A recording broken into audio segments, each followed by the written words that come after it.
Once upon a time, in the peaceful forest of Sundervan, lived animals of all kinds.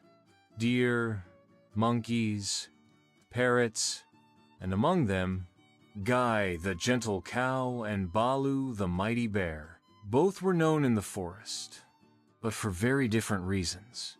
Guy was loved for her kindness.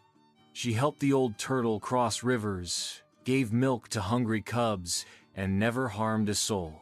Balu, on the other hand, was strong and proud. He often roared to show his power and believed might was always right. One summer, food became scarce in Sundervan.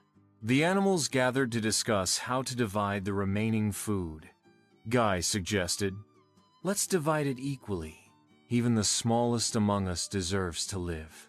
But Balu growled, "No! The strong should get more. I am bigger and more powerful. I deserve the lion's share." The forest went quiet. A wise old owl, known as the forest judge, was called to resolve the dispute. He invited both Gay and Balu to speak. Gay stepped forward, her voice calm. "If fairness is based on size, then what about the ants? The birds? Don't they deserve to live too? Justice means equal rights, not equal size." Balu laughed. "Justice is survival of the fittest. I can take what I want." The owl nodded thoughtfully and asked, "Balu, what if everyone behaved like you? Would there be any peace in this forest?" Balu hesitated. For the first time, his strength felt small in front of wisdom. The owl then asked the animals to vote, not with fear, but with their hearts.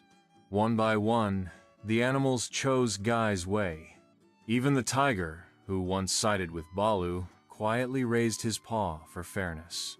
The owl declared, "Justice is not power, justice is balance. Sundervan chooses fairness over fear." Balu hung his head. He wasn't angry, he was ashamed. He approached Guy and said, "I thought strength made me right, but today you showed me what true strength is." From that day on, Balu changed. He helped, listened, and shared. And Guy? She continued spreading kindness, not with force, but with fairness. And in Sundervan, justice lived not in the roar of the strong, but in the quiet voice of the fair.